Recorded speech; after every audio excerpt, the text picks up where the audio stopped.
Hi, hello, and welcome everybody to today's live stream. We are sending this video out to all three channels, to my channel, Jerry's, and Luke's as well. We're going to be talking about their experiences with healthcare here in China. So, without further ado, let us just bring them in. And, because we're going to three different channels, why don't we introduce ourselves to other audiences? So, why don't we start with you, Luke, which most of my audience probably knows already, but why don't you introduce yourself briefly, a couple of seconds?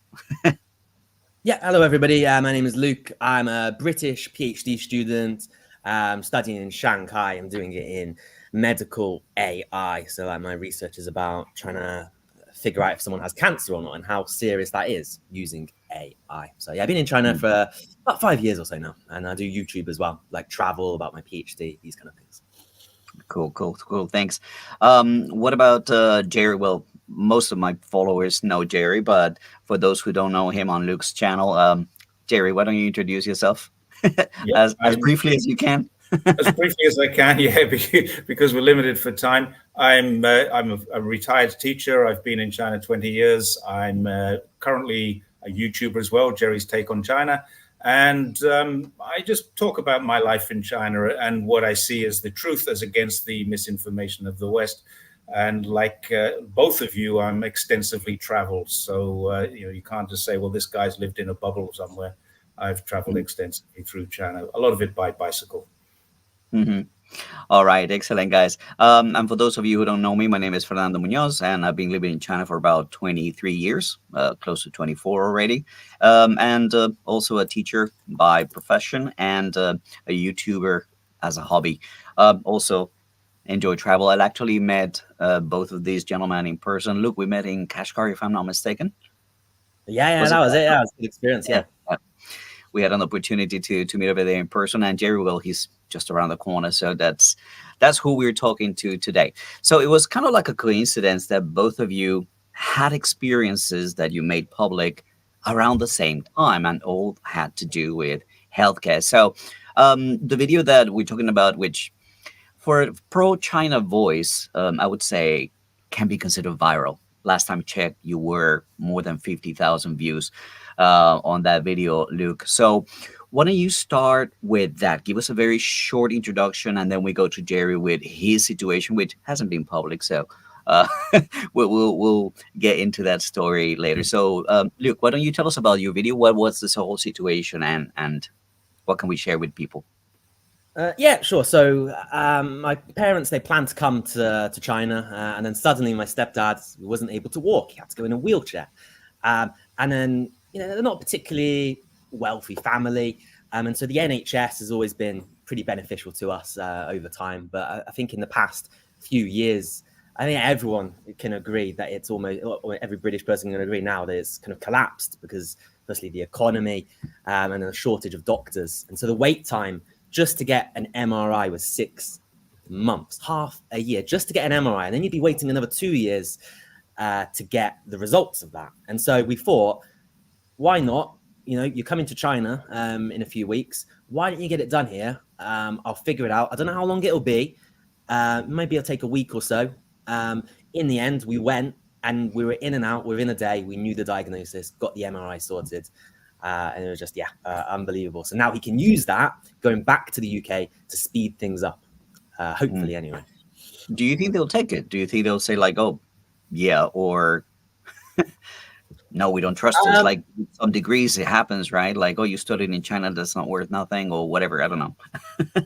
Yeah, I get what you mean, but I think it should be okay because they gave us sort of this paper form with a QR code, and this you can just scan that and you can see the images for yourself. So if they don't trust the diagnosis, at least they can check the images of the MRI, the doctor, and you can be like, oh yeah, no, I do agree with what they said. And I got it all on video as well, so he can see what the Chinese doctor said, who spoke excellent English, by the way. So that was great. Went quite viral because they're quite surprised of how doctors, they can speak to the foreigners here. Not everyone, not all the doctors can, but many are very well educated. Cool. So we're going to get back to, details of that experience in a moment. Now let's go to Jerry. Jerry, I was at the hospital when you contacted me with your experience, and I was like, oh my god, you almost gave me a heart attack. Um, so tell me a little bit about your experience, and yeah, whatever you feel comfortable in sharing, and your experience with the healthcare of China as well. Yeah, it was a bit of a shock to me, to to say the least. It was a bit of a heart starter for me. I I was cycling the other day. I'm cycling 20 kilometers a day, so I'm fairly active. I'm fairly fast cyclist as well, so I'm doing 100 kilometers in less than an hour every day, and still working on all of this stuff probably 10 or 12 hours a day. And I thought I damaged my calf muscle. I had a pain in the calf the day before the National Day holiday, and I thought, well, that's a bit, it's a bit dodgy. But I'll not go for a ride tomorrow. I've hurt the calf. I'll take a day or two's rest. By the day after, it took 2 days, but it swelled up to almost double its size. It was like a balloon. And got up in the morning and said to the wife, "We've got to go straight to the hospital. There's something wrong with this." And when we got to the hospital, the doctor immediately said, "You've got a thrombosis. I'm going to get you a ultrasound right now." I went down to 5 floors walking. I used the escalator down 5 floors to get to the ultrasound room. We'd been waiting in hospital less than an hour to see a doctor. Downstairs, waited there for about half an hour to get the ultrasound, 2 ultrasounds, one on the lower leg and one on the upper leg. These are different tests.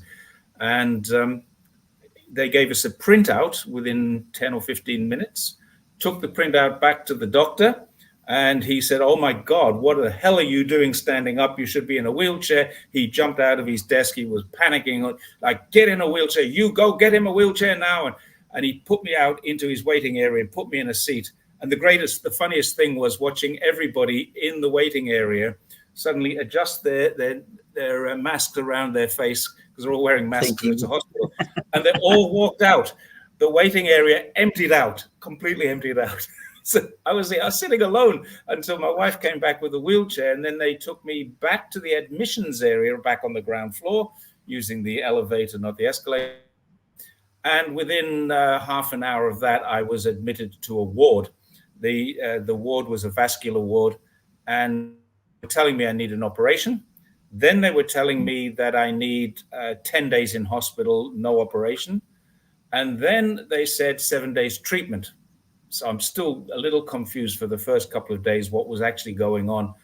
And basically, they put me on blood thinners, heparin, which is injected into the stomach twice a day, even though Google says once a day, says twice a day. And that's a really uncomfortable feeling.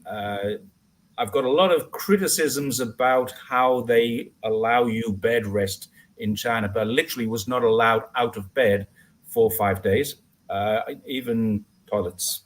I've got another story, but it's not for YouTube, about going to the toilet on a bed when you can only use one leg. Believe me, it's not easy. But that's a different story for over a beer. And then on the 5th day, they said, the doctor came in and said, "We're very happy with this. You can go home today." We're like, "What? You sure?" Now, we're also flying. Next week, we're flying to Sri Lanka for a holiday, and we were convinced that was cancelled. And it's non-refundable as well. So there's a lot of money involved in that trip. And we said, "Look, we're planning this trip." He said, "Yeah, me wenti, no problem. Go, enjoy." So now I'm on blood thinners. I'm wearing a sock on my leg, which goes all the way to the thigh, a compression sock. And I have to take these blood thinners twice a day. Again, Google says once a day, but doctor says twice, so I'm doing it twice. And I should be, this is, I can't remember. Oh, I've got it in my pocket. Someone says I'm on warfarin. I'm on two different things. One is this thing called Xarelto, and I have 2 weeks supply of these. And this other one, which is interesting, is called diosmin, and that's actually for sores that are created by this kind of problem. But I don't have any sores, but who knows what it looks like on the inside. But I'm not in any particular trouble. And now I'm walking. I'm back up to yesterday and today, first 2 days, full days out of hospital. I walked 5 kilometers each day, but walk for 20 minutes, find a coffee shop, have a cup of coffee, and then walk for 20 more minutes. And that's how we've been doing it. And then in the afternoon, I'll go for another walk. So the whole problem stems from being in here, sitting at my desk for 10, 12, sometimes 15 hours a day, Doing responding to research. YouTube comments mostly, and writing scripts and researching and doing the things that I do. So Mm, yeah, it was a very, very scary experience. It's a life-changing experience. We need to review how we live our lives and whether the income that I'm going to gain from doing the work that I was doing or the extended lifestyle that I have is more important. And I think life is winning at the moment. We've got a bit of discussion to do. I'll come home in early November from this trip, and when we're home, we will kind of review how my reassess. yeah, reassess the whole thing. Cool. Yeah. Let me get back to you, Luke. I want to talk a little bit about a few details about Chinese healthcare being a foreigner, because I mean Jerry's a resident, I'm a resident. Whenever we do things in according to a certain status, you know what I mean? Like we have uh, residence, we have probably a hospital card and whatnot. What were the steps for your stepdad? Was it complicated? Was it difficult? Did you have to, or is it a walk in the park? Walk in the park. Honestly, I was expecting it to be Well, a big hassle, wheeling but him in the park. literally, yeah, which I had to do a lot. But it was going in the hospital. We made I made an appointment like online. So like well, it was rather my because I work with this hospital actually for my PhD, and so I had someone from my university recommend, oh yeah, go to see this doctor. So yeah, they booked it with him, but you can just do it online. And so we went in, and they gave us we gave them the passport. They gave us a card which can be used whenever you go to the hospital in the future. And then, yeah, we saw the doctor within maybe 5 minutes of getting to the hospital. But yeah, I don't know. I've been before, the first time like coming to China, and it was really simple. Just go into a public hospital. You just show your passport, your details, and you're like, yeah, okay, here we go. This is your information. This is your card. You can use that. You can go see a doctor in 5 minutes. So for me, I just think it's incredibly straightforward for doing that. And then you have it when all on when you when you're able to connect your WeChat to some of these services, it's entirely different story, because there's this mini apps inside WeChat that belong to a particular hospital, and then all your records go in there. When I was traveling in Xinjiang, I was feeling uncomfortable, and I went to a hospital in Urumqi. I'm not a resident of Urumqi, but the same thing.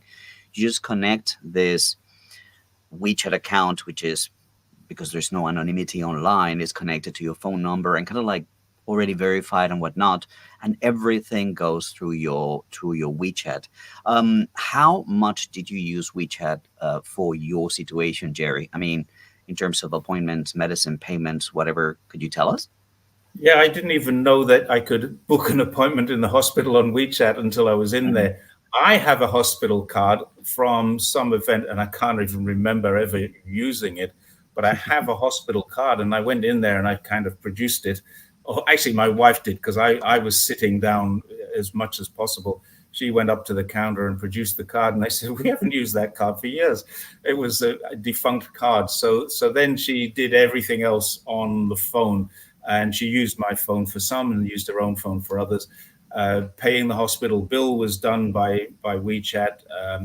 We didn't have to book anything because that was all done through the system internally once I was in there. But when I came out of the hospital, the doctor says, "Oh, scan this on the wall.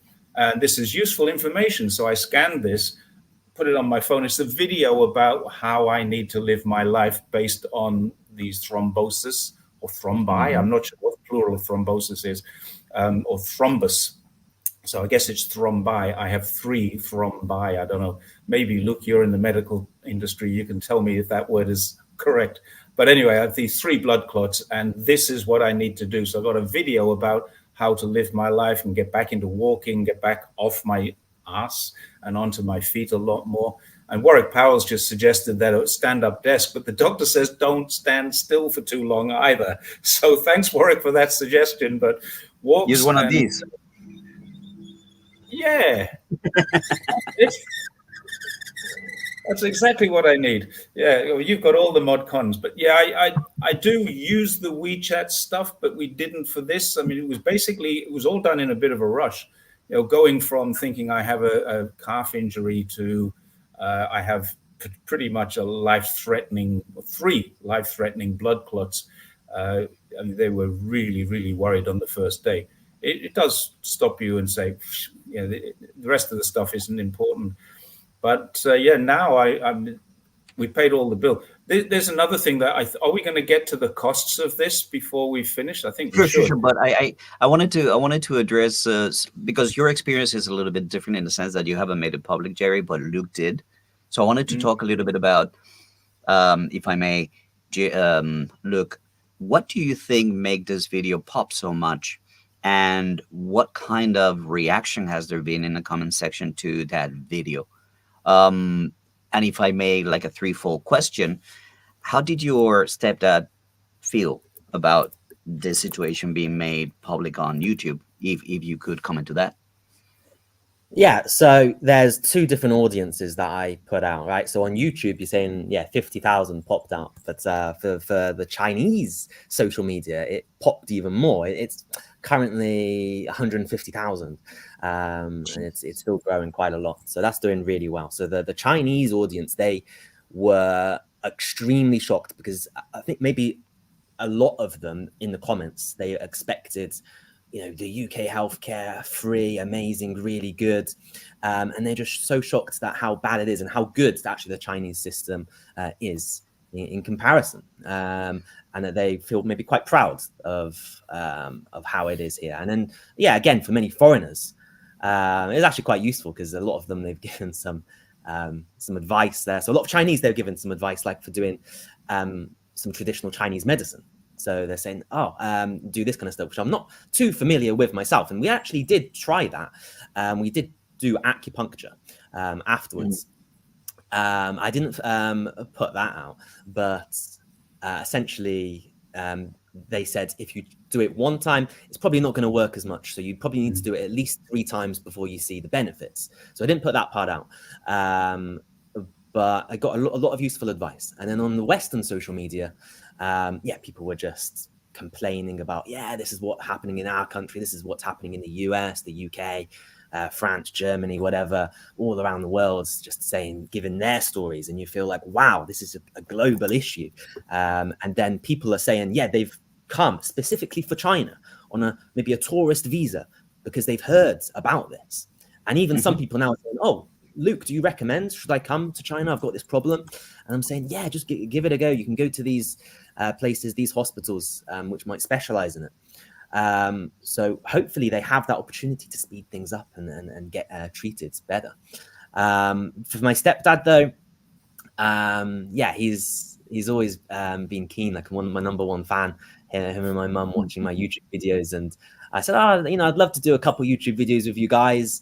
And it was their idea. They said, why don't we do this? We're going to the hospital. I don't mind. They were happy to do it. They said, you can film what we're going through. I thought, I don't know, is it a bit too private? No, it's fine. And they were totally happy to share it. And they're really happy with a lot of the feedback that's been given to them. Cool.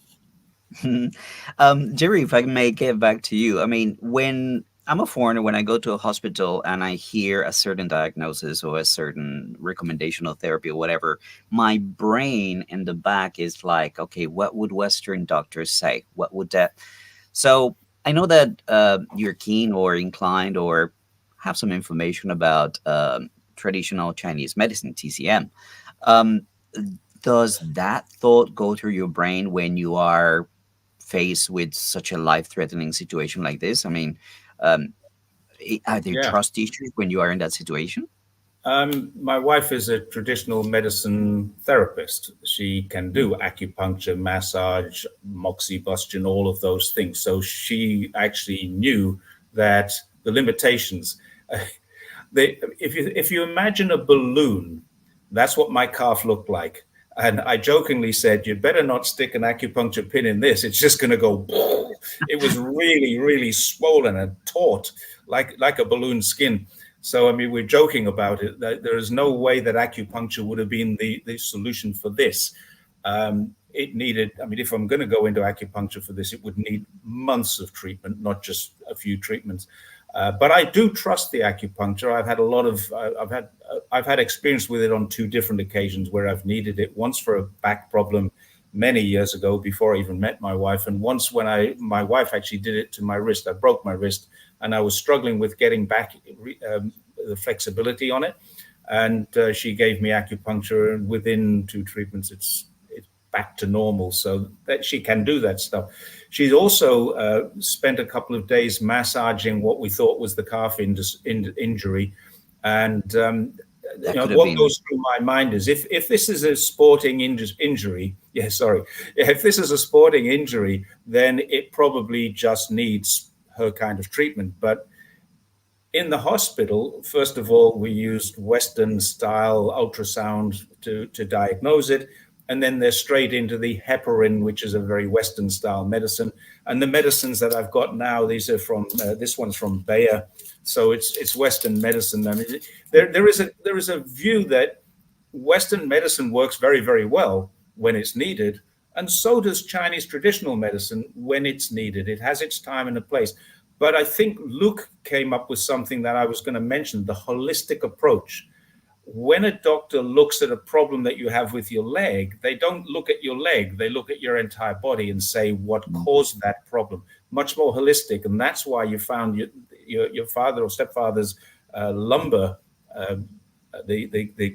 the lower part of the spine had the problem that's causing him the leg pain. And that's how Chinese medicine is, in my opinion, different to Western medicine. I'm not saying it's better or worse or anything like that.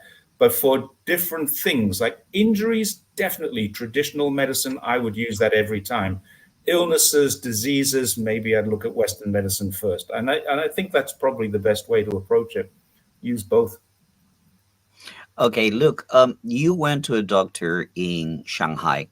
If you were not in a big city, do you think you would have recommended the steps that you took? Say you were in Zhongshan, a smaller place, or in Dongguan, my place, only 8 million people, 7 million people. Do you think being in Shanghai gave you a certain confidence in in following that path, or would you have done it anywhere else? I think if in Shanghai, there are a lot of international departments in a lot of cities as well around. So maybe some smaller cities, they would still have some international departments. But yeah, if you were to go to the maybe Dongguan or something like this, possibly they wouldn't have. And if I was to just let my parents go by themselves, I think it would be a tricky issue. I have had cases where I've been to a couple of hospitals before. I went to like Guizhou, pretty rural, and I had to speak Chinese. But the steps were pretty self-explanatory. Doctor, they could speak some English, and it was very efficient in the way we went about it. I think if I was to recommend someone to come into China to do it, yeah, I would say the bigger hospitals, because a lot of the best doctors, they will come to the bigger cities because they'll have a higher pay. And so what you find are, the best hospitals are in these big cities. And so that's kind of like a key part of my research, actually, because what you find are you have a lot of people in the rural areas, a lot of elderly people, and you have, of course, you have more cancer cases there. However, you might have the best doctors in the bigger cities. So what do you do with those rural places, the smaller hospitals? And so what China are experimenting a lot with now is AI. So we've seen actually Tsinghua, they've made an AI hospital with lots of robots, and they can cover thousands of cases, which would take a long time to do if it was just regular doctors. Now, this is not replacing the doctors, but it just simply assists them. So what we're seeing in a lot of these rural places now, they're being donated these AI machines. So for my research in particular, it's not to take away the pathologist's job to say we're curing cancer, but it's just to aid them. Because normally a doctor would look at it as a qualitative thing and just have a general scan. The AI is quantitative. It looks at every individual cell. which there could be hundreds of thousands. It's just impossible for a doctor to do. And so it just gives, like a holistic approach. It allows you to have a different angle to it and to aid. So I do think as we're progressing with AI as well, that these smaller hospitals, they will get better. I think now even it is okay, but in the future, I think it's very promising for this. So talking about this international wards, so to speak, I think that a lot of major cities have those. What I found in my experience is that usually what they have is a nurse that speaks English and knows the terminology, and she's everywhere translating for whatever specialist you're seeing. That has been my experience. But I wanted to talk to Jerry a little bit about this particular idea of cost. Many people think when they're getting to a certain age, okay, where could I retire where my money would go longer, without really stretching themselves financially or anything like that. They would like to look for options. Some people go to Thailand, some people go to Vietnam. People choose different countries for different reasons. Um, what is your experience with regards to cost of something as serious as what you had to go through in Zhongshan, in cost, if you want to tell us in terms of cost, but also in terms of the details regarding your insurance, or if you have any subsidies or any help because of your particular situation as a resident of China or being married to a Chinese citizen, et cetera, et cetera. Could you elaborate a bit on this? Yeah, my hospital was a local hospital in what is defined as a small city. There's only 4 million people live here. So by Chinese standards, it's a small city. It's a tier 2, but only just. It really ought to be a tier 3 city. And there are no international hospitals. I went to the Zhongshan People's Hospital, and it's actually very close. I could have walked there. We took a DD. It's like 7 RMB, US dollar to get there, less than a pound to go to the local hospital in a DD car. So when I arrived at the hospital, the doctor said, we're going to need to send you for this scan, and here's what you need to pay. So he gives you a sheet of paper, which you take to the accounting department, and it was 581 RMB. Now, that included the cost of the consultation and the cost of seeing the ultrasound and the report that the ultrasound gave us, and the consultation back. Now, if he'd said, yes, you've got a calf injury, here's what you need to do, I'll give you some medicine, we would have paid for that and then left. That would have been the end of the matter. But he said, this is much more serious. You're going to stay in the hospital. You need a wheelchair. So Anne, my wife, went rushing off to get a wheelchair, which she rented for. She paid a 200 RMB deposit. That's $30. And I'm doing everything in US dollars here for ease. But Yeah. 30 US dollars approximately. And it costs $5 per hour to keep that wheelchair. We actually needed it for less than an hour. 5 RMB per hour to keep that wheelchair. So less than $1 an hour. We kept it by mistake. We kept it overnight, and the total fee was $50, 50 RMB, which is what, $5 or less than $8 or something. So anyway, that was an overnight rental of that. And before checking into the hospital, we had to pay a fee of 5,000 RMB deposit. So 5,000. There are 7 RMB to $1. There are 9 RMB to £1. You can do your own sums. We paid a 5,000 RMB deposit. When we checked out, we got 1,300 RMB back. So this whole incident, adding the cars to and fro for my wife, the food that we had while I was in the hospital, the whole thing was about 5,500 RMB in total. And that includes the compression stocking that I'm wearing and all of the medicine that I have for the next 2 weeks. They can only give me 2 weeks supply at a time. But every single thing that we had included for 5,500 RMB. Had I needed the operation, it probably would have gone up to about 20,000 RMB and maybe a shorter stay in hospital, believe it or not, because the operation they just clear if it was a small clot, they would clear the clot. I'd be charged about 20,000 RMB for this, and then released from hospital the next day with whatever treatment I needed for the post-operative care. So yeah, a little bit more expensive, but a lot less time consuming for the operation, more time consuming and a lot less expensive for the, I had 10 injections into my stomach over 5 days, and everything else, 5,500 RMB, a lot. I think it was pretty From okay. from what you comment, I think that a Chinese person would look at this and say, like, well, 5,500 is a lot of money for a Chinese person. But if I was Chinese, I would be on Social Security, and it would be a lot less. That's what I was going to get to. When I was working, I had Chinese Social Security, and this would have cost me about 1,000.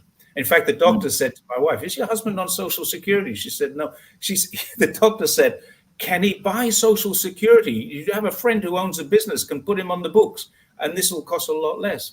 So they're trying to find ways to save me money, and I'm just saying, just treat me. It doesn't matter. We don't have insurance for myself. There's a reason for that. I had insurance when I was working. I had all the insurance cover, Social Security when I was working. When I retired, I didn't. And I didn't realize this, but when you get into retirement age, if you don't already have insurance, then it's really expensive to get it. And so what we've done is we've got 350,000 RMB, which is in a term deposit. It's locked away. We can go and get it anytime. We lose the interest of it if we draw it. But that term deposit is my self-insurance, if you like. Of course, we're not touching that for this one because it only came to 5,000 RMB, which most people can earn. I mean, the average monthly salary in China now is more than that. So it's not that big a deal. And almost everybody I know, in fact, everybody I know in China has more than that saved. They'd have 100,000, 200,000, probably 1 million, some of them saved up. So this is not a big deal. If I was Chinese working, if this was my wife with exactly the same problem, it probably would have been a 1,200 RMB cost. Yeah. Okay. Luke, a similar question then. I mean, when you posted this on Chinese social media, were there some kind of pushback from local people saying, like, this is a special treatment, or this isn't cheap for us, or did you hear any kind of comments such as this? Yeah, so I didn't put it in the video how much it cost, but I did put a little comment because a few people were asking. So I pinned that onto my video, and then so I think it came out, the medical expenses, consultation, back and forth, all of that, the blood test as well. I think around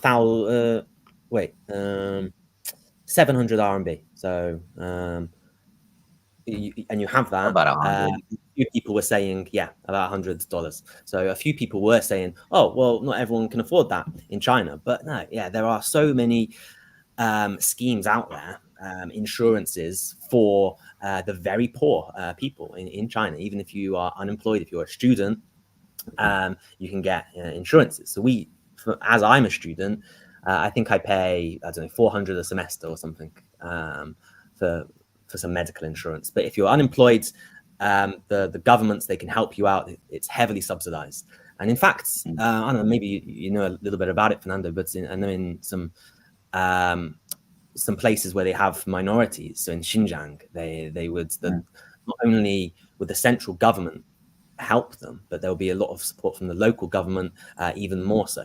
So these would be, Xinjiang is got a lot of poor regions, and so they can help them a lot. So it's not like the case of nobody can afford it. It's the government really do help it. There are a lot of support for these people. So there were some comments alluding to that, which I think people just assume maybe, I don't know, like in America, for example, it's just crazy money. I think if Jerry if he was in the hospital like that in the US for a few days, $100,000. Yeah, it could be facing bankruptcy for sure. Sure.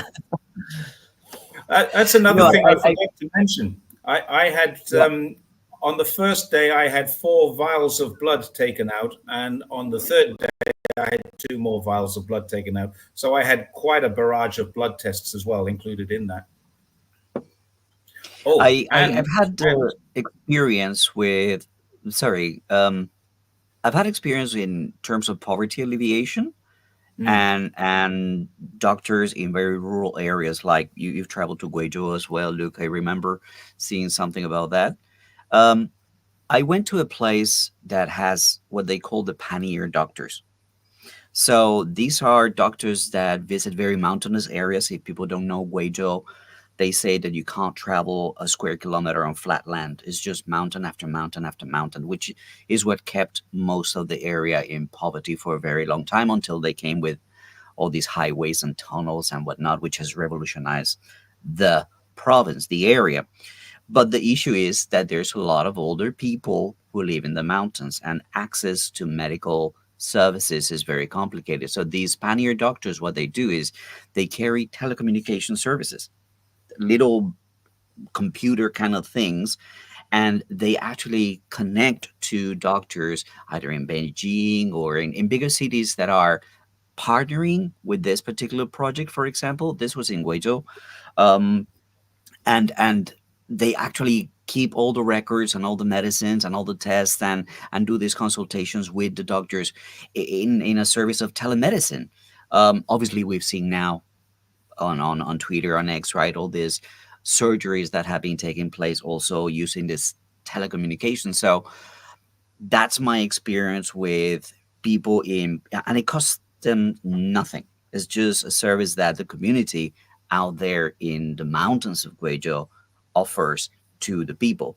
I met an 82-year-old person that actually had his consultations done via this little device, and he talks to the doctors. And there's actually doctors that bring that gear, that equipment to his house and help him out with everything that needs to be taken care of. So that to me was interesting, because when you compare it, and this is the question that I want to ask both of you, since you're both from the UK.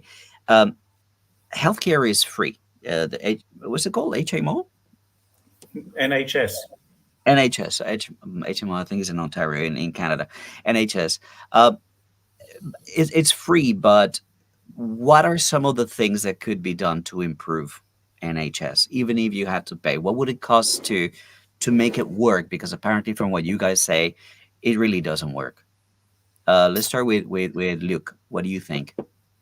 Yeah, so like I said before, I think really it's come down to a couple of things. So first of all, the global economy, it's not too well at the moment. We're in a recession in the UK, and so I just don't think they're able to fund a lot of the doctors now, and they've had to lay a lot of them off. You add that to the fact that we've had Brexit, we've left the EU. We had a lot of foreign doctors, and so now you might be having to pay a lot more to bring them in, and so the hospitals, they don't want to do this, and so what you're getting is a shortage of staff, added to the fact that the UK population demographics, if you check it out, I think it's increasing 200 or 300,000 each year at the moment. And it's an aging population as well. Less people want to have children because of the economy and all sorts of things now. And so you're getting people who need to go to hospital. And also with the pandemic as well, what I've seen some research on this, that people, because they were excluded from society, they're not seeing other people for 2 or 3 years in the pandemic, that their immunization levels are a lot lower. And so when they get these diseases, the elderly, it will affect them more severely. And so you're getting a lot more cases, hospital cases now, with less doctors. And so I do think the NHS, it's a good idea, but it only works when things are going right, when the economy is going well and there's enough doctors for it. I think one way to overcome it would be like how China are doing with artificial intelligence. One problem there, though, is GDPR, maybe with the data protection and things like this. I don't know if some private companies, I'm not sure really, but China, they're doing a lot of that at the moment, and that might be able to help some of the doctors. But it's quite a complex issue, and people are concerned because private hospitals in the UK, they are extortionate, the expenses for that. So if you were to privatize it, then I think they would just try to capitalize on that, whereas in China, it's not so much the case. With most of them are public hospitals, and so that's why they can keep the expenses. Okay, so it's a complex issue. Before I get to Jerry, the situation in my country, for example, it's so bad that even private healthcare services, you have 6 month waits, 12-month waits for surgeries or for results or to see a doctor, even by going private. So imagine what public services are like, which is why when you compare it to China, you're like, we're going private. And this is the service that we're getting. Jerry, what is your um, criticism of the healthcare system in the UK vis-a-vis what you have experienced here in China? Don't forget, I left the UK in 1987 and lived in Australia for 17 years too. Mm. Medicare in Australia and the National Health Service are both going in the same direction, and that is Americanization, corporatization of both of them. I'm inclined to disagree with Luke on one aspect, and not vehemently, Luke. We're not going to have a fight over it, don't worry. But go back to the 1940s, at the end of the Second World War. Britain was in the kind of position that China was in a few years later. It was one of the most impoverished countries in the world. Now, no one believed this at the time, but the fact was they were in debt to the United States to the tune of something like 300% of their GDP. They were going through an austerity process, and they created the national health at that time. Everybody got free healthcare, and it was the best thing they could have done. Now, that was socialism working. They couldn't call it socialism, of course. They called it labor. The Labour government introduced this. Now, there is no excuse whatsoever now that they couldn't, during this process of austerity, go back to that, except that capitalization, corporatization has created a need for profit, and hospitals need to make a profit, and insurance companies need to make a profit, and that is what's gone wrong. China's gone the other way. Now, it's gone from being impoverished to relatively stable income, moderate prosperity, they call it. And we have the largest, in China, we have the largest middle income class. And what they've done now is they have, over a period of mostly in the last 50 years, certainly since the 1970s, they have started to invest in hospitals, and it's slowly changing. You know, when I first came to China, hospitals were hideously expensive for everybody, and most people saved for the time when they needed it. Now insurance has cut in and taken all the. It's changed in the last 20 years while I've been here, and I think probably it's not going to get better in Australia or the UK because, and I hate to do this in a story that is about the national health or the Medicare or the Chinese health system. This is 100% political. America has captured the health services of both of those countries, and it is going to profit from the ill health of the people in them and the aging populations in both of them. It's going to profit massively instead of allowing the government to help the people who live there, which they could do. So it gets a little political. This is no longer a case of, does the national health system work? The national health system has been hollowed out. It has been instructed not to work, basically. They've taken the best managers out of it. They've fired they're always firing people and blaming management, but not funding it properly. I mean, they really want to say at the end of the day, let's privatize this. It will work much better because private industry can manage this better than government can. No, I disagree with that. What China is doing, and it might take another generation, there will be 100% free medical care in China, as long as China follows on the same trajectory that it's on now, which I'm going to assume it will, but I won't be here to see it. So the way that Australia, I don't know about other countries, but Australia and the UK have both gone into a corporatized American-style capitalist health system, which is to the detriment of ordinary people who can't afford or have to wait 1, 2, 3, or 4 years just to get the treatment that they need. I'm wondering what would have happened if they'd said, yes, you need an operation. They'd already told me you're going to have an operation today.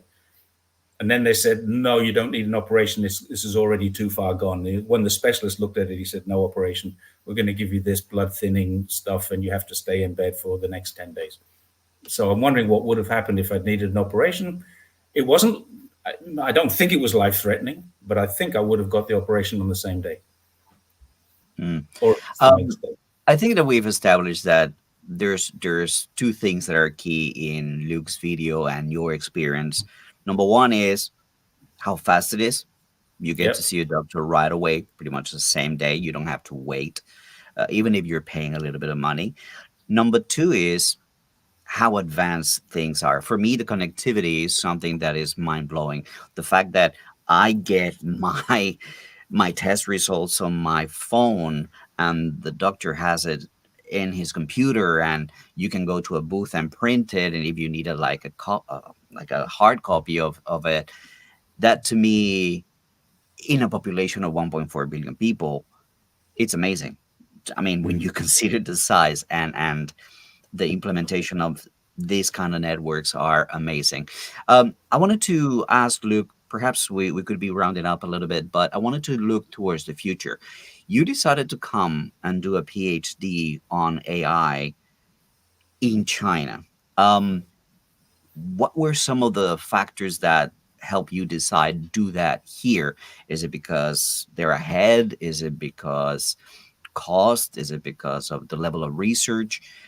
Give us some information about your thought process in doing that. Well, they're not ahead, but they are certainly going to be in the future. So it's kind of an investment in the future, I felt. So America, they've always been the number one for AI, and then China, and then you've got quite a big gap between everybody else. And so you can look at the number of papers published, the quantity, and China is leading that for AI. So the amount of AI research surpasses that of the US at the moment. Now, that can be impressive in its own right, but I think the important factor is taking into account the quality as well. So for quite a while, you would be getting a higher, on average, SCI factor for that quality of the publications. Now it is China that is over, they've taken over for that. So in my university, wow, it is incredibly hard to graduate in my major anyway. So maybe in some softer subjects, I've seen some friends graduate and the requirements they're much better. But for mine, for the STEM fields, you have to publish papers by yourself. You can't work with other people. You've got to do it yourself and your professor. You can't have other authors, and you have to have it at a certain level for the journal. So they only accept the highest quality. So you have to do a couple of those, and then you have to have a third one, which can be lower. So in the UK, a lot of universities, they don't require that. And so, yeah, I just thinking I would learn a lot more from this. I'd get a lot more out of it. It's hard, but I get a lot more out of it. And I think China, they're going in the right direction. They're getting a lot more AI startups. The most AI startups in the world are in China. You look at the amount of investment going into AI. I think China is number one at the moment for that.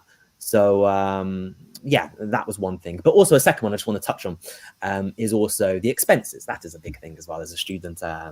I worked before, so I did have some money, but to stay here for 4 or 5 years, I needed some kind of scholarship. And so I looked at places like Germany, Netherlands, that was free. But in the UK, the US, extremely expensive, really hard. But in China, the government, they support a lot of the students and they help them get the fees covered. So I get free tuition, I get some living allowances and things like that. So I could do a PhD and not suffer. I can live pretty comfortably over here. Whereas in other places, if I was to do it in the UK, I think I would really struggle. Even during my master's, I had to do a couple of jobs on the side. So here, there's no need for that. All right, looking towards the future as well to Jerry. We're very good friends. We talk almost daily. When you mentioned that to me, I started thinking about, okay, I know you have plans for next year. You had your trip and all these things. I don't know if you've made any decisions already towards your future, but what can our audiences expect from Jerry's take on China? moving on.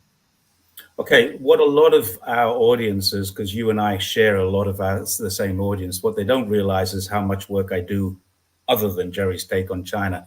I do a lot of business consultancy. I do a lot of report writing, researching. I'm a freelance journalist. I'm writing op-eds for a variety of different organizations, and I'm actually quite prolific. I mean, I'm not getting published in the sort of papers that Look will get published in, but I'm doing a lot of work other than Jerry's Take on China. I'm also a teacher trainer. I'm an former IELTS examiner who does IELTS training, but I've given up the teaching. End of story. Teaching is gone now, finished, done. I don't have a single student now. That is done, and it's not going to start again. And this is part of the reason why. I've already told a couple of the people that I do research for that I'm not going to do that. The main priority for me now is my YouTube channel, Jerry's Take on China, because it's the one thing that I started completely freely of my own volition. I started it. I made it grow, and I actually like doing it. So all the other stuff are chores that pay the bills. So now I think that the main thing is let's focus on the thing that I enjoy doing the most, and a lot less time doing it. That doesn't mean I'll be posting any less, because I can post just the same amount and still have a lot of free time if I'm not doing the other stuff. So, for example, I might write a 40,000 page report on the status of the Australian business industry for a business consultancy company. Now, that takes me 3 weeks to write, research, write, and add my own opinions and stuff like that. I won't be doing that anymore. They pay very well, but I don't really enjoy doing them. So I'm going to focus on the thing that pays me the least, which is YouTube, and hopefully build that up. Welcome to the club. Yeah. I mean, we've got quite a bit of savings. We're quite comfortable. We own property here. I've been here 20 years, and in that time, I've earned good money, very good money. And so we bought our first apartment for cash. I got a second apartment because my mother passed away and left me some cash. I thought, what am I going to do with this? I'll buy another apartment. So we now own 3 apartments with no debt. So it's not like we kind of broke or anything like that. Definitely not rich. All of our apartments are cheap. I think you've seen all 3 of them, actually. You've seen at least, Landlord yeah, Gary. you've seen all 3 of them, yeah. Because you even stayed in one of them once, I think. So yeah, you know that we're not rich. We're never going to be rich, but we will always have enough money now for me not to worry. But I think that's really where we're sitting now. It's a case of what's more important: getting more income in, or living longer with the income that we've got. And I think that's what we decided. It was sitting in a wheelchair, having a doctor tell you that if you knock that leg, you'll probably die, is like, yeah, I think I've got to do some changes here. It was a really, really, my eyes went, what? I'm going to die? No, you're not going to die. But if you knock that, you might. And I'd been riding the day before, 2 days before, I was riding my bike. I'd fallen off That's my bike. crazy. Yeah. So anyway, Well, that's it's the story. good. It's good to have you back, and I think the whole YouTube community is grateful that you're back. Even though most people didn't know, they just noticed your absence. But now that you're back and you're letting us know what went through, um, well, yeah, everybody's probably glad that everything's okay and thankful to the Chinese healthcare Yeah. system. I wanted to finish this with a very simple thought about how I experience Chinese healthcare. Um, I've had good experience, I've had bad experiences, but one thing that I can say is the government does make an effort when they have something that they want to improve, when they have something that they want to make better, they go all out there. One of the things that I wanted to share when we were talking about preparing this is that, well, my wife and I, we are deciding, we're looking into having a first child. One of the things that we found out at our community management area is that there is a whole fertility and paternity set of tests that can be offered to residents for free, absolutely for free. It's worth several thousand renminbi. So we look at that leaflet and we're like, just take advantage of this. So we go to the most regular hospital you can think of, and we go through all our tests from DNA, blood, everything, and it's all offered to residents of Dongguan for free in order to invite people, to tell like, hey, have you been thinking about this? Why don't you do it again? So it's something that I find amazing because they are really tackling the issue of these low birth rates around the world, and they're doing it here locally. They're actually paying money for your tests in order to get people to do this. So that's my story. That's where I was, yeah, doing the business. Uh, Yeah, when you we took were in with me. hospital at the We're not, same time for different I'm not reasons. going to tell you what happened. All right. Well, guys, we rounded up almost the hour. Thank you very much to we got 164 people watching. Thank you all so much. Any last thoughts? Any last ideas that you want to share, Luke, Jerry, and then we say goodbye to our audience. What do you think, Luke? And I was just thinking as well, like as you were talking about that, how the government really want to help with things that are important. As I was saying before about being a student, I was thinking, oh like education is such an important thing in China, as well as healthcare, and they offer it. So for me, yeah, I get the scholarship, but as a Chinese, it's extremely cheap. I think they're paying, I don't know, $13 a month just for the accommodation. So things that are important for China, they help the people do it. Even if you are extremely poor, you have that opportunity. Mm. Jerry, final thought? I think it just shows that socialism works. But a final thought from me, basically, I had some complaints. I'm going to write my own script for a video about what I went through, and that'll be in a day or two. I don't want to sit too long to do that, but I've got a lot of ideas. There's a lot of things that China can do to improve their health system, but they are very minor. What they have done in their health system in a general capacity is fantastic. I'm incredibly grateful for the treatment that I got. I wish I had been able to get a good night's sleep while I was in the hospital, but I couldn't for a variety of different reasons, which I'll explain. There are things that I wasn't happy with my treatment, but the overall situation, good God, they saved my life, I think. I don't want to put too much emphasis on this. It wasn't life-threatening or near death or anything like that, but it was damn serious. And 5 days later, I was back out living a relatively normal life from a position where they said, don't put that foot on the ground or you might die. That's a really big step. So the system works. There are parts of the system that require a little bit of oiling. That's all I would say. There's parts of the system that I don't understand. When you see people in their gowns outside having a smoke, I'm like, you're in hospital, you're an inpatient.